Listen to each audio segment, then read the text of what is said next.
Opsnal Unit 3 Subdit Jatanras di Treskrim Sus Polda Sumsel kembali menangkap satu pelaku lagi komplotan curanmor yang sudah memiliki 10 kali TKP di kota Palembang. Pelaku adalah Mirsa, warga desa Durian Gadis, kecamatan Rambutan, Banyuasin, terpaksa mendapat hadiah timah panas. Tersangka Mirsa diringkus Opsnal Unit 3 Jatanras Polda Sumsel, pimpinan Kanit Kompol Iputu Suryawan dan Panit Ibtu Novel Tiswandi saat berada di kediamannya. Kasubdit Jatanras Polda Sumsel, Kompol Agus Prihadinika menjelaskan, komplotan ini telah 10 kali melakukan aksi curanmor di beberapa TKP di kota Palembang.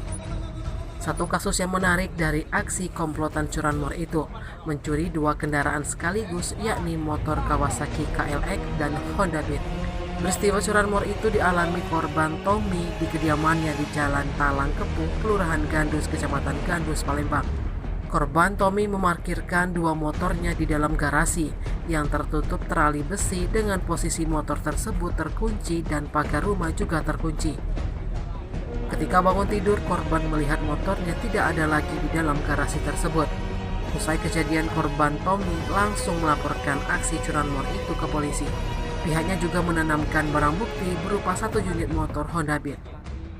Tim Liputan Sumsel Update TV melaporkan.